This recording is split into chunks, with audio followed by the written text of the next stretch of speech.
गौतम बुद्ध नगर में मुख्यमंत्री योगी आदित्यनाथ ने सेल के सोलर मैन्युफैक्चरिंग प्लांट के शिलान्यास कार्यक्रम को संबोधित करते हुए कहा कि ये परियोजना भारत को सोलर सेल मैन्युफैक्चरिंग हब के रूप में नई पहचान देगी। उन्होंने विश्वास जताया कि इससे देश की निर्यात क्षमता बढ़ेगी और प्रधानमंत्री के आत्मनिर्भर भारत के विजन को मजबूती मिलेगी। प्रधानमंत्री ने कहा कि इस प्लांट से शुरू होने से हजारों प्रत्यक्ष और अप्रत्यक्ष रोजगार के अवसर पैदा होंगे। साथ ही सोलर ऊर्जा क्षेत्र को नई गति मिलेगी, जिससे स्वच्छ ऊर्जा उत्पादन को बढ़ावा मिलेगा और औद्योगिक विकास को नई दिशा मिलेगी।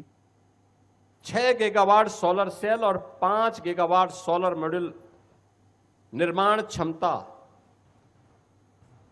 इस प्लांट से विकसित करने का उनका लक्ष्य है और मेरा मानना है कि यह सोलर सेल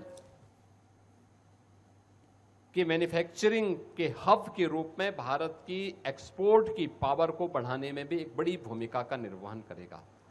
यानी प्रधानमंत्री जी के आत्मनिर्भर भारत के लक्ष्य को प्राप्त करने में अभी तक जिन कार्यों के लिए हमें दुनिया पे निर्भर रहना पड़ता था, चीन पे निर्भर रहना पड़ता था, दुनिया के अन्य देशों पे निर्भर रहना पड़ता था, अब टेक्नोलॉजी इसी जेवर में होगी। इसी जेवर में यह सेल इंडस्ट्रीज लिमिटेड इस कार्य को यहीं पर करने जा रही है। इसके माध्यम से हजारों प्रत्यक्ष और अप्रत्यक्ष रोजगार का सृजन भी होने वाला है।